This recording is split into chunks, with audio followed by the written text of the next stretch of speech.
I got some slides from Skylar and Lee, and I'm going to kick off this discussion, but in no way will I be dominating the discussion. I hope to hear from a lot of people, but I just thought I added a little bit to the slides, and that I just wanted to organize our thoughts a little bit on what we know about the Cadence plans for Roman. So first, on the slide, it says various talks this week mention the impact of observing cadence on time domain science, ranging from seconds to years. And that is absolutely true. We've heard some really exciting science cases in time domain science that Roman could contribute to. And with its stable orbit, wide field, infrared coverage, and sensitivity, Roman will be transformative for a huge range of time domain science discussed during the meeting. And so the modes of observations that are set as of now are the high latitude time domain survey, which has a cadence that's been optimized for supernova 1A cosmology. Then we have the high latitude wide area survey, which we can discuss, but it isn't really designed to have a cadence at this point. And someone can correct me if that's not the case. And then you have the Roman Galactic Exoplanet Survey, which has a much nicer cadence, but optimized for microlensing. And then we have the possibility, although I don't think it's been formally announced as a plan, which is to have target of opportunity observations. And we've heard that about right now, the capability is to be about a 2-week turnaround, but potentially with more financial investment for ground facilities that could get faster. And then we have this exciting opportunity for the GI programs, the general investigator programs, which I forget what the percentage was being floated out there, but it is pretty significant, I think. So things we can discuss in our last discussion session today is, here's sort of the basic framework. Do we want to talk about, oh, Julie has her hand up. Correct me, please. I just wanted to make a quick comment. I think it's perhaps not accurate to say that the cadence for the high latitude time domain survey or the cadence for the galactic bulge time domain survey are optimized for supernova 1A and science and microlensing. I think it's more accurate to say that both of those surveys need to provide the data to address the science requirements in both of those areas. So that, probably means you'll end up with a cadence that's not far from where the surveys are in the design reference mission, but it doesn't mean we're locked into that. So I could certainly see some scope to adjust the cadence for some or all of either of those surveys, or the positioning of some of the fields, if that's going to provide a big boost in other science areas. Because our final metric, needs to be, we can address our mission objectives and we want to maximize the science return. And the maximizing the science return is where we need everybody else to jump in and help us with clever ideas on how to do that. I think, Suvi, we tried to point to that on the next. Oh, sorry. Some of the questions, and on those, and that last slide, we tried to make exactly Julie's point clear that we're looking for the community to get involved, to not just for that 25%, but to help with and that's exactly what's behind a lot of the things Julie was talking about on the first day, which is the upcoming calls and things like that. Right. So. And then another comment on the 25%, it's really a minimum of 25%, because there are, places where there's a potential margin, and that will result in, that margin will be added to the to that pot. So it sounds like in my discussion where I said, there are, even if these were set in terms of cadence, there's still the choice of fields. You can think about the filters, you can think about refinements to the cadence. So let's look at those questions that Lee mentioned. So, you know, I guess this is sort of scrapping that skeleton structure and saying, let's start with the science and ask, you know, what cadences are most important for different science cases? What do these imply for the Roman survey designs and the TOO latency capabilities of the observatory? What science is best achieved with untriggered versus triggered surveys? What's the best balance of multiband imaging, photometry, and spectroscopy for each science case, and both untriggered and triggered? And what additional time domain science could be achievable with the Roman core surveys? Okay, so I was describing the Roman core surveys, but what you're saying is there's a lot of room for community input. Yeah, I think that's what the next slide, we tried to just say that explicitly, but it's no different from what Julie was saying initially, which is that there's going to be a whole nother round of teams solicited to help work on these surveys. Nothing is locked, you know, aside from the desire to meet the requirements of the mission. So can you describe this slide for us? It's just a snapshot of the current design reference mission, which is an example of how to meet the requirements of the mission and laying out the core surveys plus a certain fraction of time for proposed and peer-reviewed surveys. And it's just a way, and it's just the basis of what you were hearing about the previous 2 days for the surveys that you heard about, the bold survey, the time domain survey. This is where it sort of all comes from. This is an instant snapshot of it. That's all this is. So can I pose a specific question? So let's say in the course of the course of the community process where we're defining those surveys. So we know we've got some degree of minimum requirements that needed for, say, microlensing or supernova 1A cosmology, but we've got some flexibility on top of that to tune the survey for general astrophysics purposes. For the high latitude time domain survey, would we want to have a short period of increased cadence? Would we want to extend the temporal baseline so you have observations for longer than 2 years? Or would we want to supplement some part of the survey period with additional filters?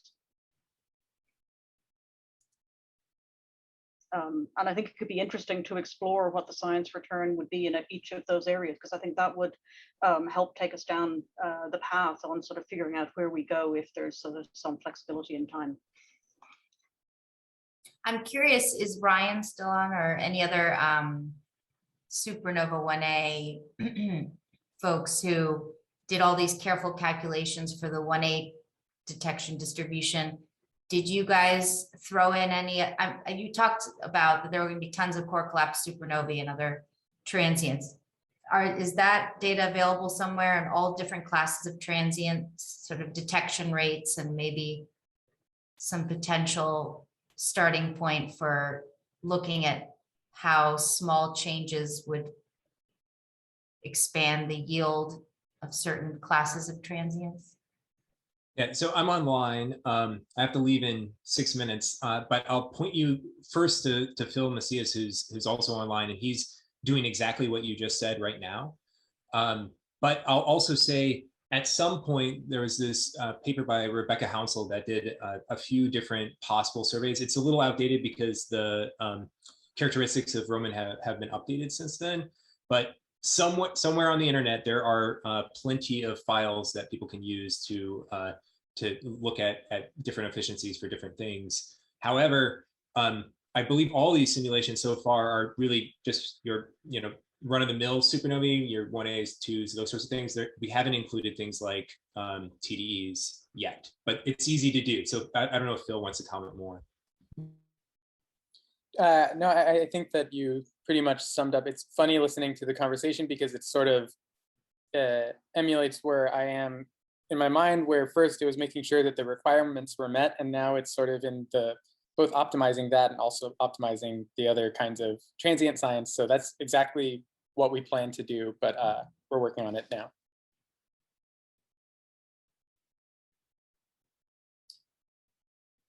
So there is the, slight changes or refinements to the high latitude time domain survey. I am curious though, with the wide area survey, is there room for any type of time domain observations on wider areas, especially for a longer baseline? There's a hand up from Will Dawson. Do you want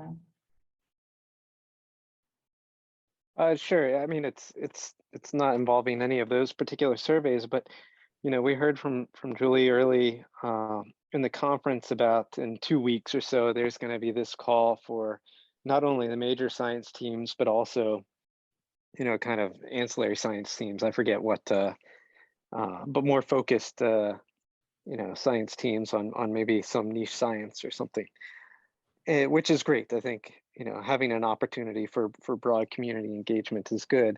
My question is how will conflicts or suggestions from the smaller investigators be incorporated or deconflicted with the major science team proposals? So let's say, for example, one of these smaller teams investigating some science topic says, well, okay, if we took one of these surveys, whether it be the high latitude or the bold survey or whatever, and you said, okay, if instead of the proposed observations by that science team, if we took 5% of those observations and did something else different with them, how is that deconfliction gonna be run? Is that gonna be a responsibility of the main science team to decide whether or not they can still achieve their scientific objectives, even if they make that change? Or, what's the process there? Julie, you want to respond? Sure. So the first thing I want to emphasize is there isn't a mapping between science teams and surveys. So there isn't a main science team who's going to own a survey. And I, also think that the best way to look at the call is, yes, there are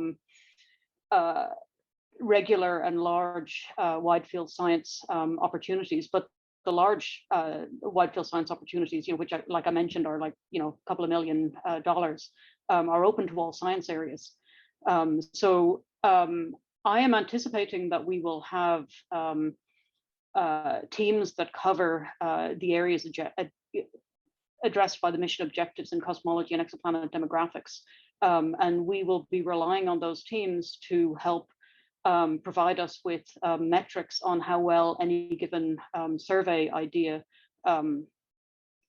meets the mission objectives. But the actual definition of the survey itself and the process is going to be independent of those teams, and actually independent of the teams that we're any of the teams that we're selecting right now. It doesn't really matter if you're a small team or a large team, or you didn't propose at all right now. The community process is going to be open to everyone. So it'll be workshops and a set of white papers evaluated by an evaluation committee that will have sort of broad representation across all of the science areas that we anticipate being covered by any particular core community survey.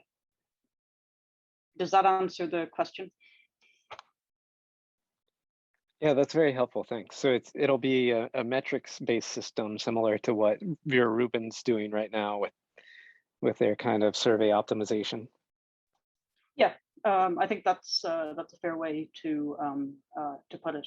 I think it's very important to get our thinking about this right, because no matter what we do, the large core community surveys are going to be a substantial fraction of the mission and a substantial fraction of the science. And we really want there to be a true sense of general community ownership, because that's the only way we're going to get the engagement to get it, to get those surveys as good as they can be.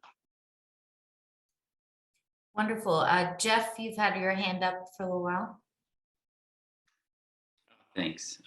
So firstly, I want to say that I unfortunately missed a lot of the actual talks I can see the slides. I missed the talks because of the time zone here in Australia. It's like 2 in the morning. It's not conducive, but so I don't want to be repeating something that might have been covered, but just on the topic of surveys, and Takashi and Ori can weigh in on this too, but if I don't see too much of a problem where a survey can be designed such that you're getting most transients 1As, supernovae, and if that's cadence such that your cadence for those, but then you take those observations broken up several times a year, those can be stacked for high redshift supernovae. So you've done 2 and 1, right? You've done a transient survey. You take those that have been gathered over, say, 1 to 2 months, and you take those stacked images to make data points for your high redshift supernovae. So you've gotten both of those.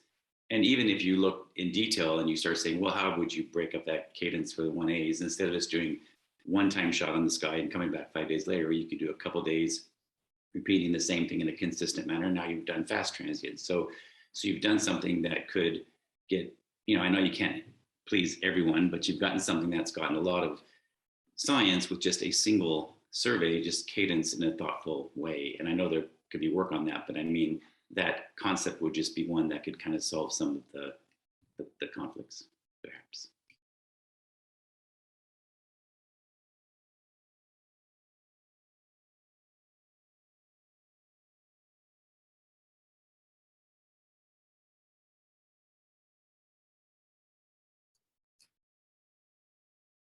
So can we talk about the TOO topic? At what point will that be investigated? The TOO capabilities, also how much time would be available for TOOs and TOOs of different classes. Would you ever allow for robotically triggered TOOs through these wonderful brokers? Similarly, Roman's transient detections through difference imaging, would those be available to feed into the alert brokers in real time?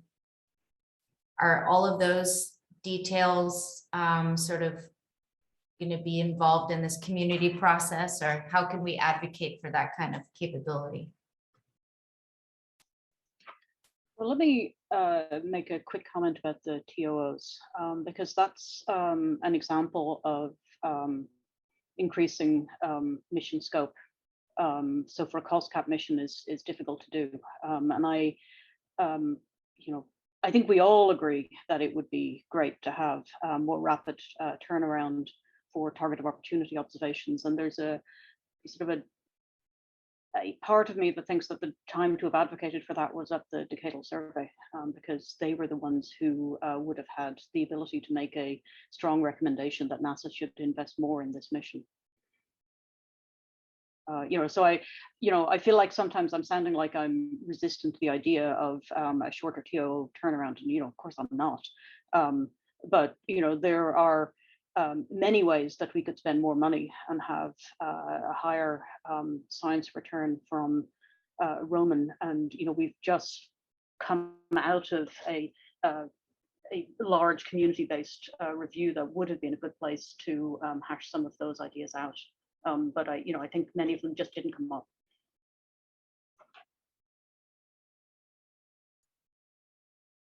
What about now that the decadal, identified multi-messenger and time domain astronomy as a high priority for the next decade? If this would be a modification or added resources to an existing mission, is there?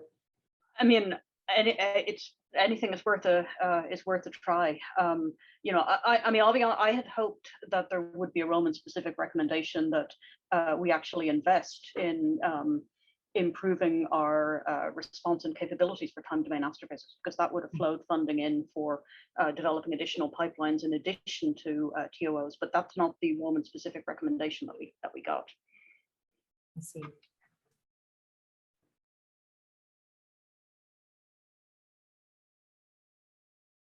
What about the existing data stream? Do you anticipate that the difference imaging detections would be available to be distributed to a broker? I think that's a Science Operations Center question, not mine. Okay. You know, so I don't know. I mean, I think there's also plenty of scope within our upcoming program for people to develop pipelines that do that. You know, or develop algorithms to process the alerts. I mean, there's lots of things I'm hoping is done through our community support to enhance what the mission can do. And I think it's not unhealthy that we operate in sort of a partnership mode with the community, where the community itself develops some of the things that will make us even better.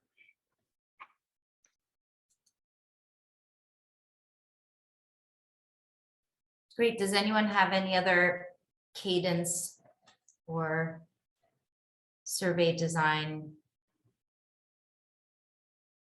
questions or comments? I think there's a comment, Suvi, in the chat from Dominic. There's a There's a statement from wet Tom. blanket. The wet blanket has spoken. You want to read it? Oh gosh, Dominic, why don't you be your own wet blanket? I'm happy to be the wet blanket to the extent that I'm ever happy to be a wet blanket. But I just wanted to point out that much as was the case for Webb, the budget for Roman is committed to by the agency, not by NASA's astrophysics division, not by Paul Hertz, for instance. And so we definitely understand that Astro 2020 said that we should be doing great things for time domain astrophysics and multi-messenger astronomy in the coming decade. It didn't say to have Roman do that. And so we don't have a mandate that says the agency should spend more money on this. And so absent that, all sorts of discussions about trying to add capability have to be zero sum, unless at a very high level, somebody can make the case that, well, the decadal forgot to recommend this specifically, but it still has to happen. I hope that's helpful. But please understand that Julie is, I think, entirely supportive of this, but that we nasty people at headquarters won't let her give any more money to this kind of thing.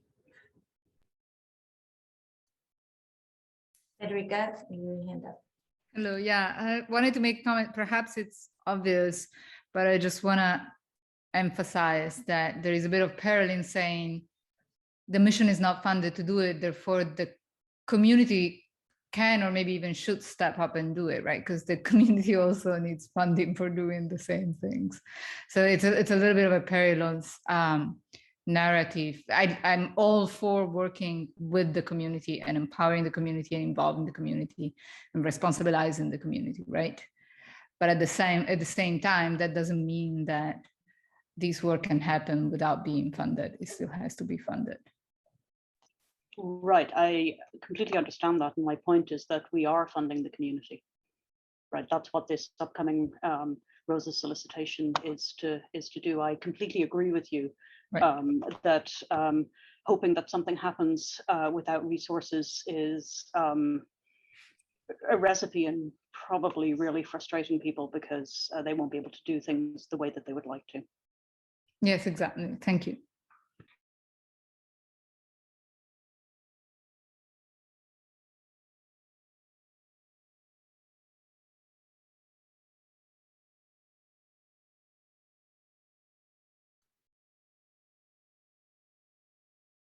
So hopefully everyone who attended this conference will be inspired and be engaged in this community process.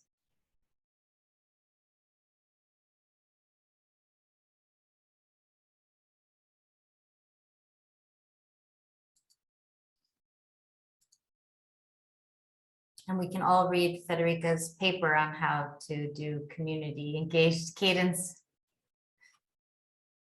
It's very much a paper about the lessons learned. Okay.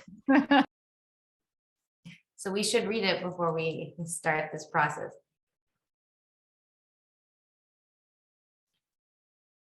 Okay, well, things are quieting down a little bit and it is getting late or even later if you're in Australia.